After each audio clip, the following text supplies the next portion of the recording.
Hi, everyone. Welcome to Daily Revelations. We are continuing on with Nehemiah 9 and trying to keep what I'm talking about relative to what's going on in our world today. And a lot of times we kind of wonder,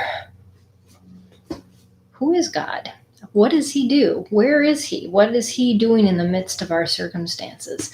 And as I was reading through Nehemiah 9 again today, and the assignment for today's lesson has you going and looking at the different characteristics, the attributes of God, which I told you yesterday, to focus on one word that you really have a difficulty with, and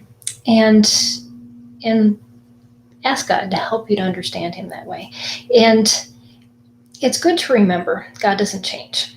And these people were recounting things about God that they themselves had not experienced either. But they knew by history, this is how God is. This is how he has been working since the beginning. These are the instances where he showed mercy, he showed compassion, he had loving kindness, he was extremely patient, and yet his righteousness and justice and how that all intermingles together.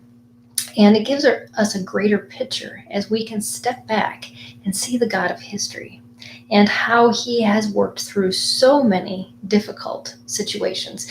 And even beyond where the Bible's recording, even in the history of man since then. I've been studying biblical history the last couple months with a class I've been taking.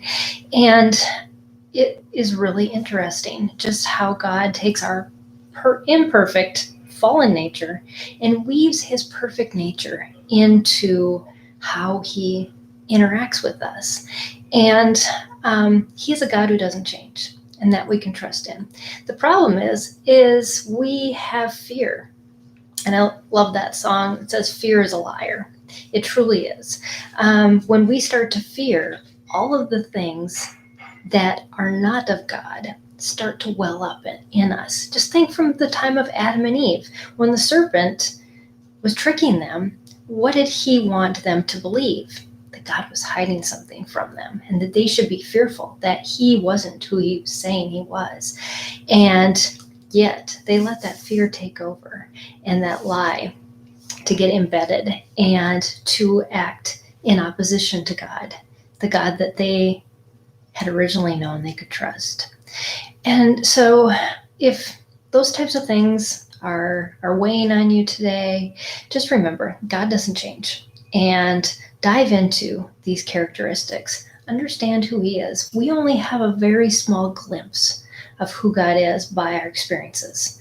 But there's a lot of other people that have had experiences and encountered God. And as we share those and how God is providing in certain things, and that's why we need community, is that we can share. This is how God has been working in my life. This is what he's done. He provided for us. This is how he showed compassion to our family. This is the deliverance he offered to me.